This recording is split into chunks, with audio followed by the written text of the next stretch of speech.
There's some deer right through there. I don't know if I'll be able to pick them up on my screen at all. But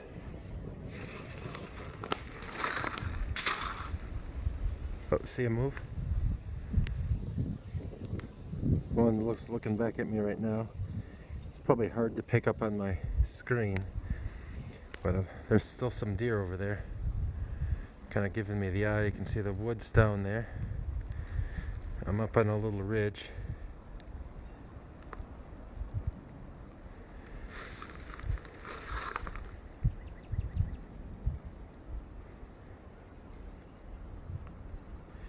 You can see down the other side of the ridge above a lake.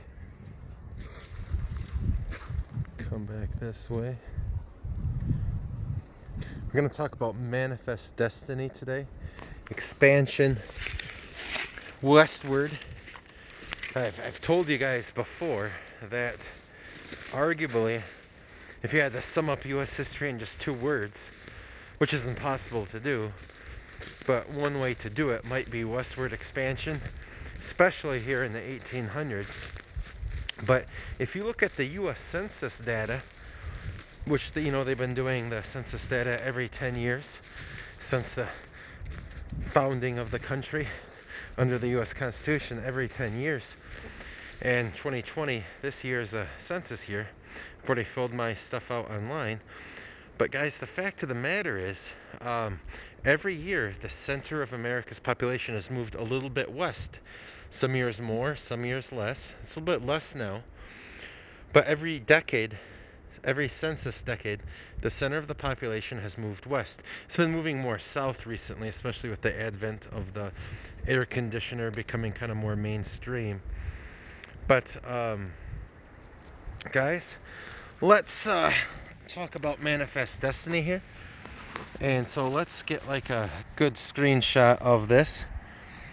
There we go. We got a good screenshot of the paper I'm going to be using to talk here. And so you can hit pause on YouTube if you need to reference the sheet. And of course, you can give me questions and things like that, and I'll try to answer them. But guys, manifest destiny. The U.S. is this belief that the U.S. has a God-given right to expand across North America. That's our destiny. If you get in the way, it's almost like you're an affront to God. For blocking what he has preordained. He has basically given us this opportunity, given us this land to go ahead and expand into. And so, who would want to oppose God, and especially in the 1800s, and so it's this belief, this westward expansion, that we're special, we're unique, we're basically the first modern era democracy, that we are, supposed to expand our democracy, expand our Republican values, expand our civilization across this continent. The term was coined by John L. O'Sullivan in 1845. He's a writer for a newspaper, and so he kind of makes this kind of a key term. And so it's basically pronounced with this westward expansion. Of course, there's other forms of expansion too, but it's primarily this westward expansion. What president represents manifest destiny more than any other president? Well, that would be James K. Polk. James Knox Polk is the president who expands more than any other president under this guise of manifest destiny. You could say other presidents had been kind of doing manifest destiny even well before 1845, before it becomes a key term. But James K. Polk is the manifest destiny president. He's a one-term president by choice. He could have went for re-election. He probably would have gotten re-elected. He chooses not to run for a second term. He actually dies in 1849, his last year in office anyways. He couldn't have really had a second term, it looks like. But he's most famous for this Mexican-American War. Now, he kind of provokes the Mexican-American War. The northern half of Mexico back then only had about 1% of its population. About 99% of its population, Mexico's population, lived in the southern half. And European powers had been openly talking about maybe moving in, taking over that northern half. The U.S. doesn't want that. Mexico had been encouraging to try to settle it before Europeans could. Mexico had been encouraging American immigrants to move in there so long as they, got rid of, didn't bring slaves, because most of the people coming in to the northern half of Mexico were from the U.S. South. They couldn't bring slaves. They had to convert to Catholicism, and they had to become loyal Mexican citizens. And the American immigrants basically didn't do any of those three. Many of them brought in slaves. Just about none of them converted to Catholicism. And just about none of them became loyal Mexican citizens. And so the fact of the matter is, pretty soon there were more Americans than Mexicans in the northern half of Mexico. And to make a long story short, eventually Texas is going to break off before the Mexican-American War, and then the Mexican-American War is going to break out. Polk basically promises, he runs for the 1844 election, gets sworn in March of 1845, but runs for the 1844 election basically promising to get land from Mexico, to get land from Canada. And he basically, Mexico does fire the first shot in this war, but he basically provokes Mexico into doing it. There was a disputed zone between Texas and Mexico, and we were both supposed to keep soldiers out of it. He sends American soldiers into the disputed zone, and which provokes Mexico to kind of come in and attack those soldiers. At the same time, he sent the U.S. Navy off the coast of Veracruz, which was Mexico's biggest port city back then, their most important harbor back then. And with the Treaty of Guadalupe Hidalgo, we basically get the northern half of Mexico. The Mexican-American War lasts from 1846 to 1848. We do pay Mexico for the northern half, but we had offered them money beforehand, and they rejected it, which is why Polk kind of kept poking at Mexico, kind of intimidating them, and to the point where Mexico fired the first shot. But the Mexican-American War is a big example of this manifest destiny.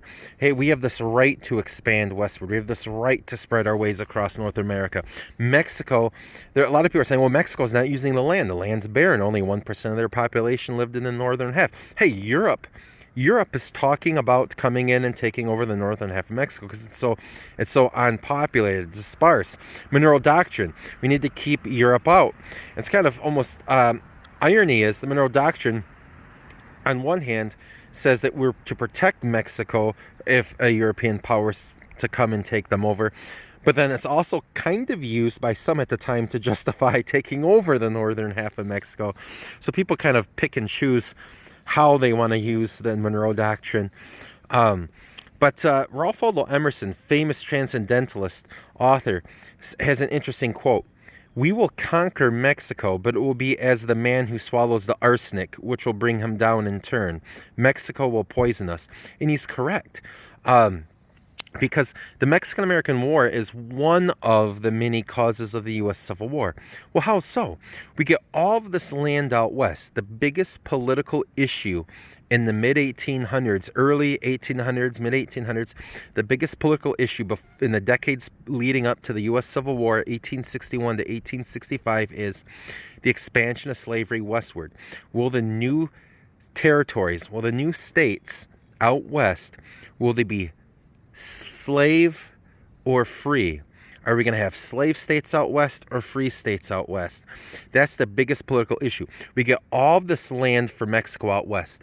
Modern day California, Nevada, Arizona, New Mexico, Utah, most of Colorado, a little bit of Wyoming.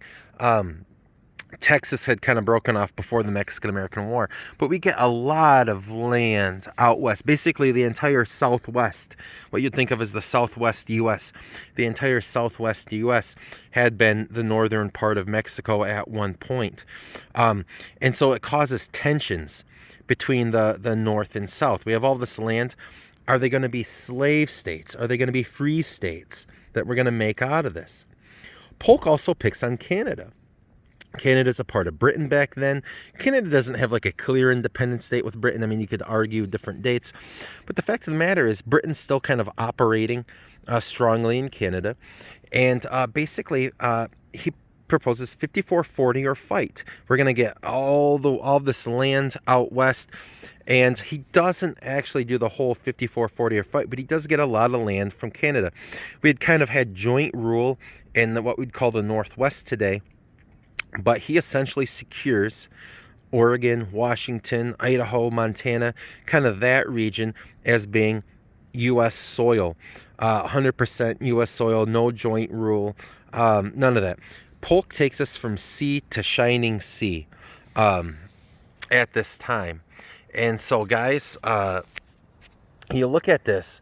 Polk, you can see why many people consider him Manifest Destiny president. He gets the Northwest, he gets the Southwest, threatens a war with Great Britain over getting the Northwest. We avoid war and get the Northwest.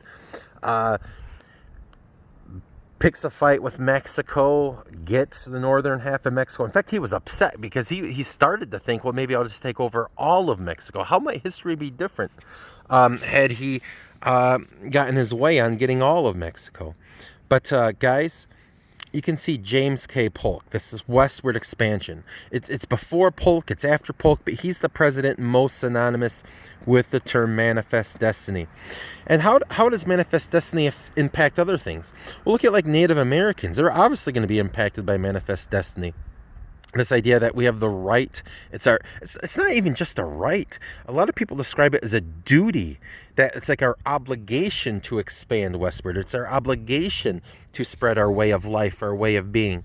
And you can see like the Native Americans, and so they're going to be kind of pushed aside, forced into reservations. The Carlisle Indian School in Pennsylvania, a lot of young Native Americans are forced against their will to go there, and they're physically punished if they don't adopt all of the mainstream white culture ways. You have to speak English. You can't speak your native language, or there's physical corporal punishment.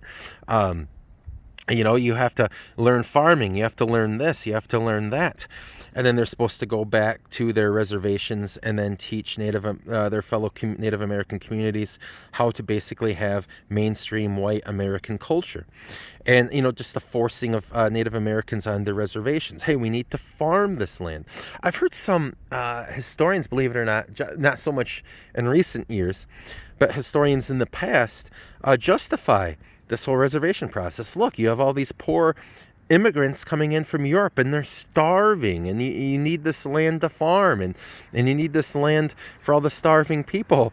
The Native Americans are oftentimes ignored and forced into these places like the Carlisle Indian School, forced into reservations. And the reservations, they're teaching them how to farm, but these are typically the worst farmlands because nobody had taken it yet, the farmland that they're typically getting. So they're a lot of these Native Americans aren't, some are, but many of them aren't farmers by trade. And then, hey, we're gonna force you to farm something that you're not used to doing, and then force you to farm bad farmland on top of it. And see, a lot of these Native Americans are set up to fail. And you could tie in such horrific incidences like Wounded Knee or the Sand Creek Massacre or other things like that. You could tie that in as a part of this Manifest Destiny. We have this duty, this right to expand. There's something wrong with you if you're standing in our way. It enables us to push you aside. And so the fact of the matter is, a lot of the atrocities against Native Americans, you could definitely tie into Manifest Destiny, if that makes sense. So Manifest Destiny is this whole ball of westward expansion. And couldn't I compare, if there was a DBQ on Manifest Destiny, it's more synonymous with the 1800s. But if there's a DBQ on, let's say, contextualization of Manifest Destiny, I want to score the contextualization point. Couldn't I connect this Manifest Destiny to perhaps the colonists coming here before the American Revolution? I mean, you read a lot of like the Puritan rhetoric, and it's God has given us this land. We have every right to John Cotton. We have every right to expand westward. We have, onto this continent. We have every right. God has put this opportunity here for us to take. It's our duty to take this, and we need to, blah, blah, blah, blah, blah. And you read a lot of like the Puritans and even other colonists, and it sounds just like the Manifest Destiny rhetoric of the 1800s. So if there's a topic on Manifest Destiny of the 1800s, you could score that contextualization point by connecting it to the colonial era. That's basically Manifest Destiny, just under a different name, just under a different time period. So guys, with that said, hey, keep your spirits up, guys. Try to find ways to be happy. Connect with your friends online. Connect with your friends, and different ways. Give them a call. Do your Google Meets, your house parties, or whatever you kids do these days. But kids, keep your spirits up. Prepare for the AP exam. Try to stay engaged in Black River activities. And, I'm sure I'll see a lot of you guys again next school year. Have a good day.